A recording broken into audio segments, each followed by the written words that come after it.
139वां सर्ग। प्राण की अपेक्षा चित्त की प्रधानता का वर्णन और सुषुप्ति अवस्था से स्वप्नावस्था में आने पर उन्हीं का विस्तार पूर्वक प्रलय दर्शन वर्णन।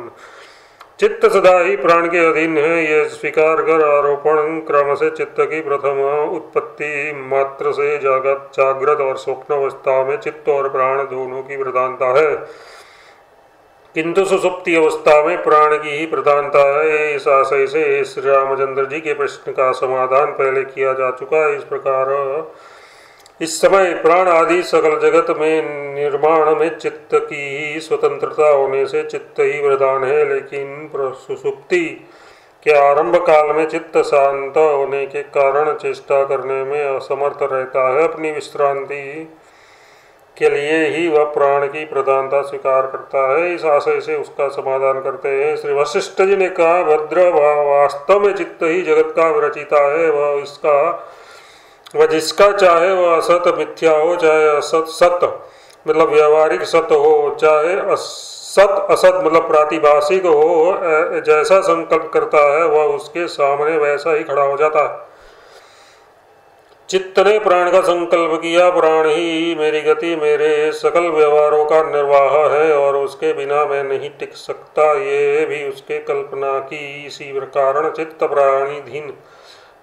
चित्त प्राणाधीन कहलाता है। स्वप्न मनोरथ आदि के शरीरों में प्राण के अभाव में भी मन का व्यापार दृष्टिगोचर होता है, अतः उसके बिना मैं नहीं टिक सकता, ये संकल्प व्यभिचरित हो गया, ऐसी शंका पर कर कहते हैं सचमुच में प्राण के बिना टिक नहीं सकता हूँ, किंतु स्वप्न मनोराज्य आदि की देहों में कुछ काल के लिए प्राण के बिना भी अवश्य रह सकता हूँ, ऐसी भी उसने कल्पना की।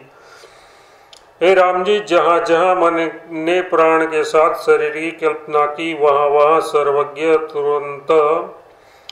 तुरंत माया से कल्पित नगर के समान विस्तृत इस जगत जाल को क्षणभर में उदित हुआ वह देखता है। वह देह और प्राण की कल्पना करने के बाद में फिर कभी भी देह और प्राण से वियुक्त होकर नहीं टिक सकता। अंदर ऐसा दृढ़ निश्चय वाला वह जीव हो जाता है, किंतु मैं चिन्मात्र स्वभाव हूँ, ऐसा दृढ़ निश्चय वाला फिर कभी नहीं होता।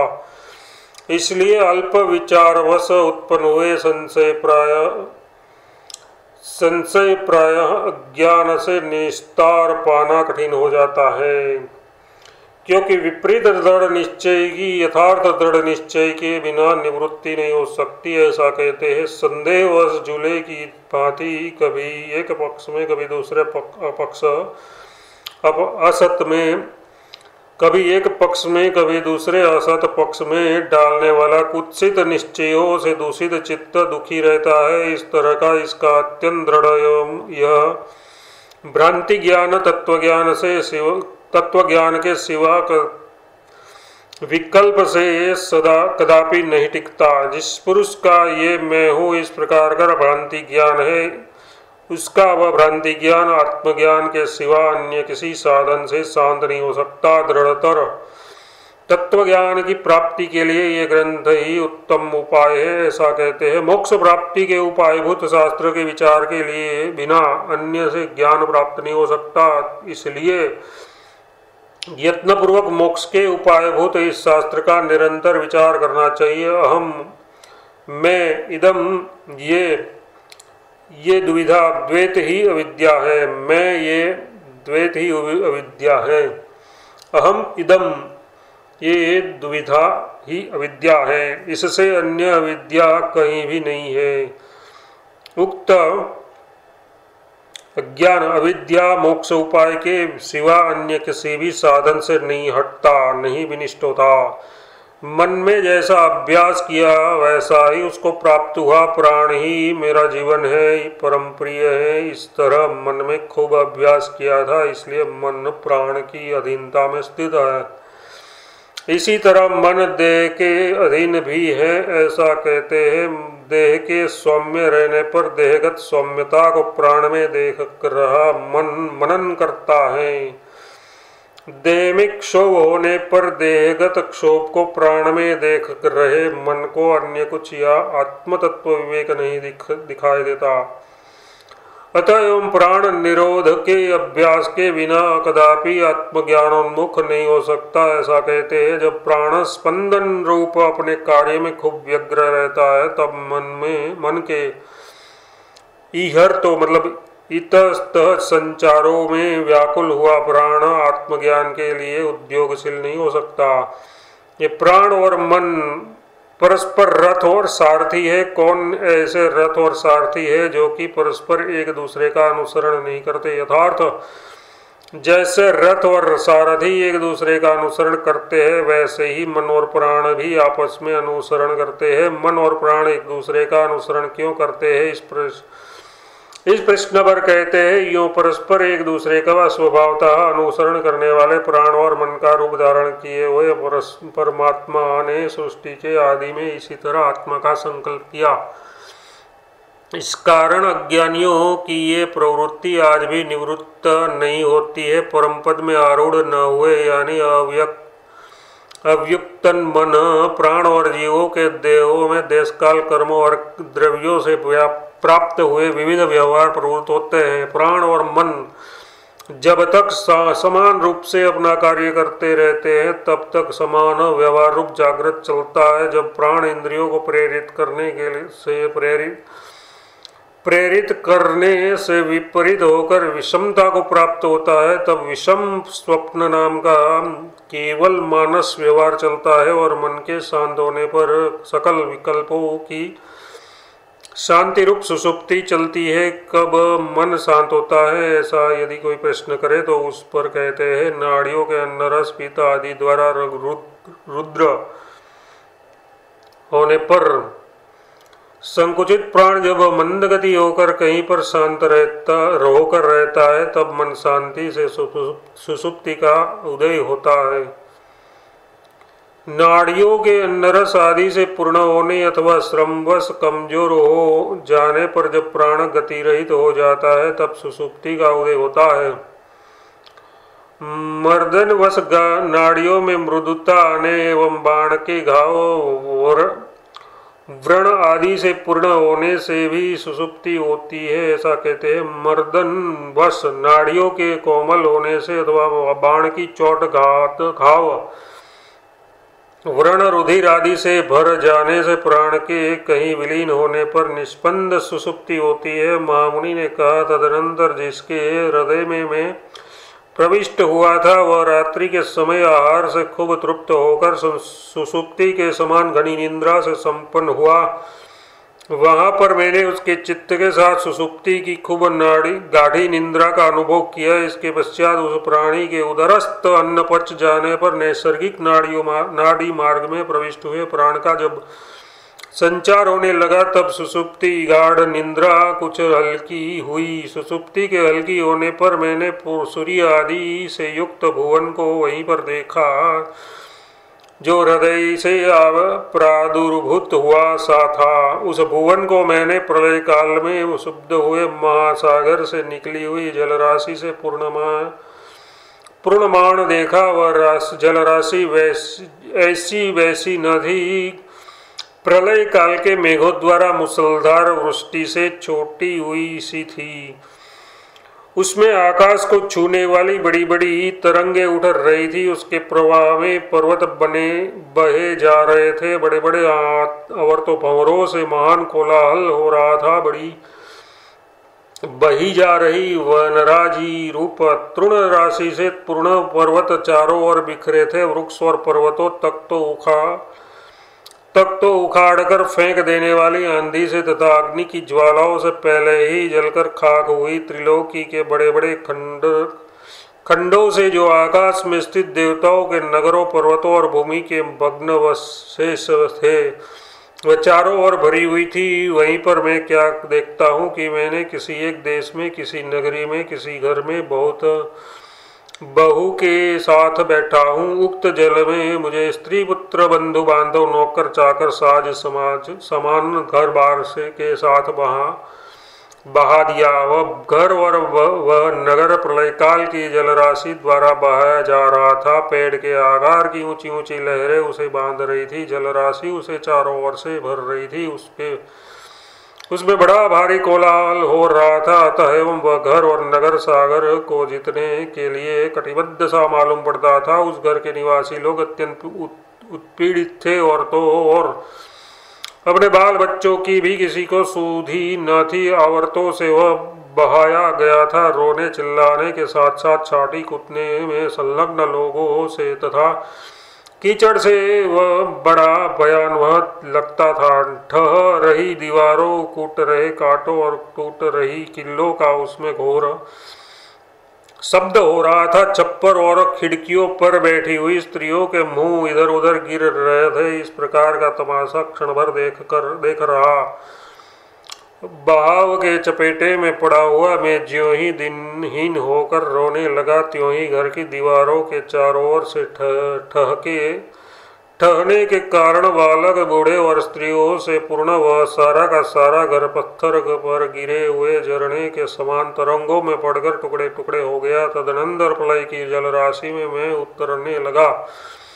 स्त्री आदि किसी का भी मुझे स्मरण तक न रहा। उसके अपने प्राण बचाने की ही मुझे चिंता थी। तरंगों ने एक योजन से सैकड़ों योजन दूर मुझे फेंक दिया। जल में तैर रहे वृक्षों की चोटियों में धधक रही अग्नि ज्वालाओं के भीतर पड़ने से मेरा शरीर जर्जर हो गया। काठ, दीवार, तट, तख्ते आदि की असह टक्कर लगने से मेरा शरीर शक्त विषक्त हो गया। मैं कभी आवर्तों के भ्रमर में पड़कर पाताल पहुंचकर बहुत देर बाद ऊपर उतराया। प्रचुर तरंग वाली जलराशि में जिसके चलने रुकने जाने और हटने से खूब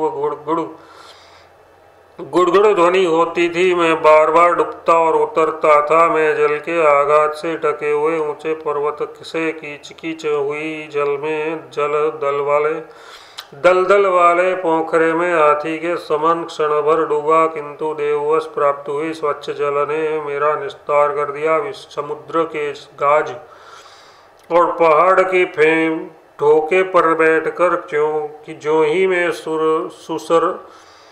सुसताने लगा, त्यों ही शत्रु की तरह जलराशि ने आकर मुझे लथेड़ दिया। चढ़ना, उतरना, आना जाना, घूमना आदि विविध क्रियाएं करने वाली तरंगों से पूर्ण उक्त जलराशि के चक्कर में फंसे हुए अतः एवं दुखित चित्त वाले मैंने जो दुख नहीं झोला वह दुख ही नहीं है, यानी सभी दुख मुझे झोलने पड़े। एक कमल नयन श्री रामचंद्र जी, इतने में मैं उस समय वहां पर जन्म भर का चिरकालिक अभ्यास होने और चित्त के अत्यंत खिन्न होने के कारण मुझे समाधिमय अपने पूर्व स्वरूप का स्मरण हो आया। अरे अन्य जगत में मैं तपस्वी था, किसी दूसरे प्राणी का स्वप्न देखने की इच्छा से उसके हृदय में प्रविष्ट होकर मैं स्वप्न में यह ब्रह्म देख रहा हूँ।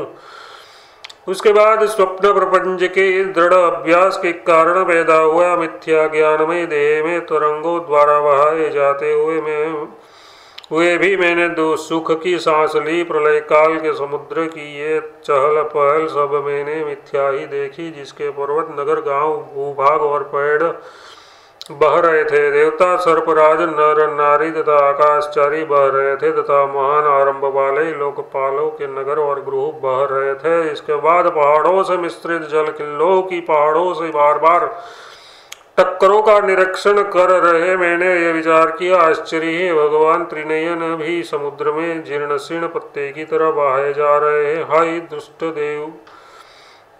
दुष्ट देव का कुछ भी अकर्तव्य नहीं है, वह सब कुछ कर सकता है। जैसे प्रातःकाल जल में सूर्य किरणें विकसित खुले हुए कमल खिलते हैं, वैसे ही ये घर भी चारों तरफ की दीवारों से ढक जाने से प्रकटाशयता की शोभा को देख रहे हैं। विविध विशालों से विभूषित परागों से सफेद बनी हुई भंवरों की पंक्ति ऐसे हार धारण कर रही है तथा मुख, हाथ, चरण आदि को रूप कमल वाली ये गंधर्व, किन्नर, मनुष्य, देवता और नागों की नारियां बहुत से आवर्तों से युक्त पराग धवल भ्रमर पंक्ति रूपी हार धारण कर रही तथा कमलवती नदियाँ ही है। प्रसिद्ध नदियाँ न तो सारी की सारी निर्मल ही है और न जंगम ही है, ये तो उससे विलक्षण है। अतः एवं तरंग राशियों में विचित्र रूप से उल्लसित होती है। प्रलय काल की जलराशि में देवता, दानव और नागों के महलों की दीवारों के हिस्से स्वर्णमय नौकाओं के समूह की नाई घूम रहे थे, जिसके मणि निर्मित जरणे झरोखों की शोभाएं विद्याधरों की रमणियों की भुजलताओं से परिवेष्टित चंद्रकांत मणियों में मंजिल विभाग जैसी मालूम पड़ रही है। ढक रहे मणिमय महल के अंदर बैठे हुए ये देवराज इंद्र इस प्रलय काल की जलराशि में फंसकर कुमकुम केसर से अंकित मंदोन्मद हाथी के कुंभ के समान विशाल इंद्राणी के स्तनमंडल में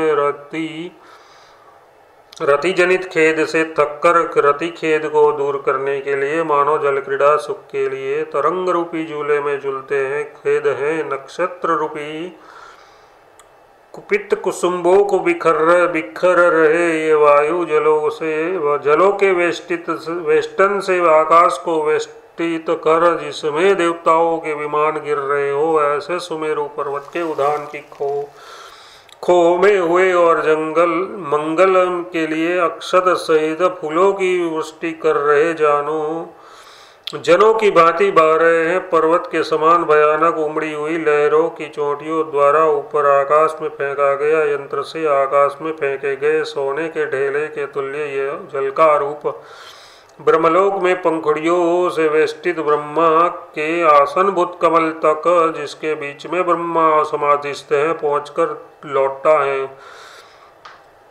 बीच से नहीं लौटता है। ये भयानक लहरें आकाश में तरंग मेघों की तरह घूमती है, जिसका रूप हाथी, घोड़े, सिंह, सर्प, वृक्ष, पर्वत, वन और खेतों के तुल्य है। ये अत्यंत कठोर धूम धूम शब्द रूपी गर्जन से भयानक है और बह रहे सुवर्णमय नगर ही इसमें बिजली से कान कौंध रहे हैं। इधर से उधर बह रहे प्रलय सागर में पैदा हुए अलसी के फूल के सदस्य काली लहरों में ये यम भी जलवेग रूपी दूसरे यम से मानो ले जाना चाह जाता है। ये लाखों सकल लोकपाल और दिग्गज अपने अपने आश्रय मेरु आदि पर्वतों और नगरों के साथ जल में डूबते हैं। निधि आदि लक्ष्मी के आकार रूप पर्वत मध्यवर्ती गुफाओं में बैठे हुए जल प्रवाह को लौटाने के लिए निकल रहे हैं। वायु की बुड़बुड़ ध्वनियों से अनेकों स्थानों की पूर्ति की प्रतीति हो रही है। पाताल, भूतल, आकाश और दिग्गजों में अपार दुर्निवार जलराशि के व्याप्त हो जाने पर इंद्र, यम, यक्ष, देवता और गदानवों के झुंड अपने ग्राम, नगर, विमान और पर्वतों के साथ मछलियों की तरह घूमते हैं। हाय प्रलय जल द्वारा इधर उधर बहाए जा रहे भगवान श्री कृष्ण चंद्र का जल रूपी शरीर ही उसी प्रकार बंधन बन गया है, जैसे कि दूहने के लिए प्यारी गांव की जंघा बछड़ों के लिए बंधन बन जाती है। हाँ, परस्पर एक दूसरे पर लिपट रहे दैत्यों और दानवों का अपने लिए या अपनी स्त्रियों के लिए किए गए हल्ले से भरा हुआ बुड़बुड़ शब्द सुनाई देता है। हाहाकार चित्कार से पूर्ण देवता और दानवों के उत्तम उत्तम नगरों के वेग के साथ गिरने के कारण शुद्ध हुए जलराशि से चारों ओर परिवेष्टित दसों दिशाओं मानो घूम रही मेघराशि से आच्छादन सी हो गई हो। उसमें जल की साफ दीवार खड़ी दिखाई देती है। हाय खेद है सर्वजन प्रसिद्ध सूर्य को जलराशि भंवरों के चक्कर में लपेटकर वेग से बहुत नीचे ले गई है। ये कुबेर, यम, नारद, इंद्र आदि जलराशि और मेघमंडल से पीड़ित जीवन के अयोग्य होकर प्राण त्याग कर रहे हैं। पूर्व वर्णित प्रकार के ब्रह्मा, इंद्र और विष्णु भगवान के नगरों के खंडेरों से संकट पूर्ण जल की टक्कर लगने से कठोर आघात का प्रत्यक्ष करने वाले लोगों में जो ब्रह्मवेद तत्ववेता है वे जल में बह रहे मृत, अतः एवं जड़ अपने शरीर को अहम भाव से विरहित होकर धारण करते हैं, इसलिए शरीर के छेदन भेदन आघात आदि का दुख उन्हें नहीं होता। हाय खेद है, अध कुचला हुआ स्त्रियों का झुंड यहाँ पर आता है। पृथ्वी में अति मूर्ख रूप से प्रख्याति से स्त्री समूह को बचाने की सामर्थ्य दूसरे किसमें है? जब ये समूह जो यमराज की काल की दाढ़ों से बचाया जा रहा है, आपस में एक दूसरे को बचाने में समर्थ नहीं है। पर्वतों को मिटिया मेट करने वाले तथा सांपों की तरह सरकने वाले ये विशाल जल किल्लों इधर से उधर बहते हैं। इसमें देवताओं के नगर पहले स्वरूप को नाव की तरह ऊपर उतार कर फिर नीचे डूब जाते हैं। खेद है, जलराशि से खूब लथेड़े हुए आलून मूल कमलों की तरह द्वीप महाद्वीप देवता दैत्य सर्प मनुष्य नाग अप्सराएं और चारणों से व्याप्त काल द्वारा उखाड़कर मिट्टी में मिलाया हुआ त्रिभुवन एकमात्र सागर रूपी तालाब के रूप में स्थित है। हाय प्रचुर समृद्धि वाले जगतों के अधिपति इंद्र देवता न मालूम कहाँ चले गए। इस 129वां सर्ग।